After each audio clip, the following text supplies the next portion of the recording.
Well, hello everyone. Wanted to talk about some of the key topics in re-enlightening. One of the most important things I did is, well, if you're going to write about the intersection of politics and economics, aren't you going to talk about the great isms of the world? You know, capitalism, socialism, boom. That's what the world is all about, right? That's what we always were taught. Well, there's a problem with it. And let's start with, well, what this thing called capitalism is. I'll give you a brief history. I won't go into too many dates or people or things like that, but capitalism, as we know it, started something like 500 years ago. And what made it necessary was ships were getting bigger, capable of extremely long voyages. This is the start of the age of exploration. After all, the New World was discovered, and the New World was full of gold. And you had to transport that. But more importantly, they found spices and all kinds of other things to trade. We've heard all those stories in high school. How do you get a big ship out in the ocean? Well, you have to buy it, you have to build it, you have to crew it, you have to buy all the goods that you're transporting. You see the issue here. It takes a whole lot of money up front. This money became known as capital.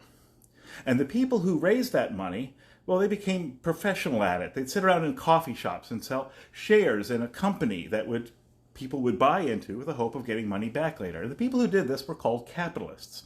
It wasn't really a system yet, but there were people, capitalists.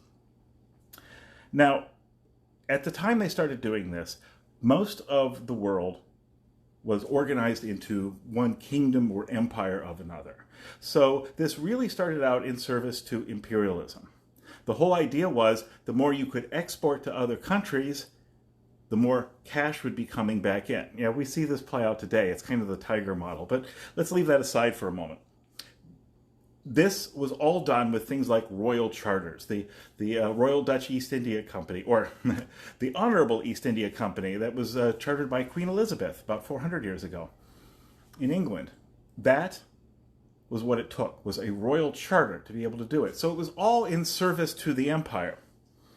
But, you know, sometime after this, in the 1700s or so, something else happened. Industrialization.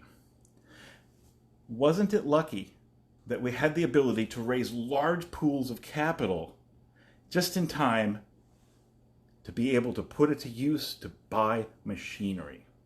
That's right. And the needs of the industrialists and the merchants kind of mesh together. I mean, after all, if you're going to produce things at scale, what are you going to do with them? You want to sell them abroad or find as big of a market as possible. So the whole process of raising capital made world trade possible, and it made the Industrial Revolution possible. But world trade had to come first, or trade over long distances. Now, as I said, this was all in service to empires and so on. So how did we get what we call today? I mean, most people think of capitalism as a free market.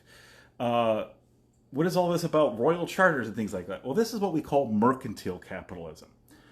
It's based on the merchants.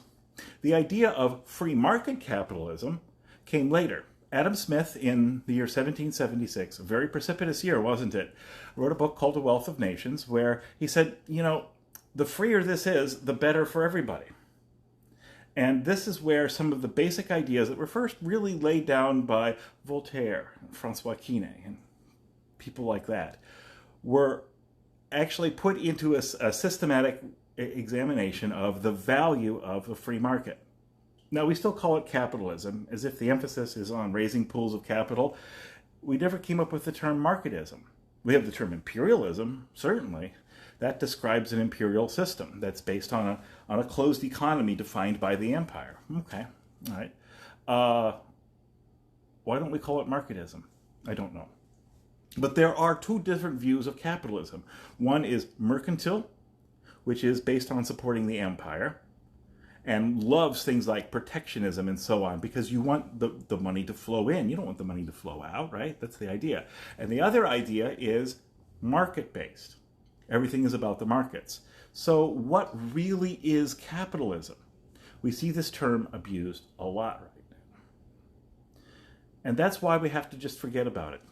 We can take the autarkic concept of self-reliance and separate it out from markets. Autarky, self-reliance, on a small scale is what? The Wild West. It's Pa Ingalls out in the wilderness. On a large scale, it's an empire. It's an imperial system. It's fascism. It's all about who controls things. That's your basic imperialism. See, self-reliance, autarky, is basically a null state economy. Whereas a free market is the most active and dynamic economy. And that on a small scale is what? Your farmer's market. That's what you think of when you say market, isn't it? You know, you go someplace and you say, oh, I want 3 apples, here's $1, you know, whatever, however it works. That's something that's existed all throughout time. On a large scale, that becomes more about industrialization. And that role of capital becomes very, very important. Now, how do you have a top-down capitalist economy? Well, that's what the Asian tiger models are all about. Talk to anybody in South Korea, how their model works. Taiwan tends to do it this way too. Japan very much was top-down, still is, but it's relaxed a bit, the 30 years of malaise. So even within the concept of capitalism, we have two very different ideas. And we have many different approaches to how it can be done, from the top down to the bottom up. You see why the isms just don't work? If somebody wants to tell you that capitalism is great, you should say, which one? It's got a long history. And it developed gradually, relatively organically. And the point was, it was there when needed to support industrialization, which is the key defining factor of our time. That's the impetus for a top-down. All modern top-down systems rely on industrialization. Whether you're talking about something evil like fascism, it's about the industrial models. Or if you have your basic South Korean economy, they're free people, they have the rule of law, they have free expression, they elect their government. But the country is controlled by about 6 cabals that run everything. So there are many dimensions to this. And I just wanted to bring up capitalism as an example, because when you talk about that, what do you mean? See, when I wrote Re-Enlightening, I knew I had to break it down much finer than that. And start with dimensions that really make sense. Things that are important. Isms? Meh. Not so much. See you, everybody.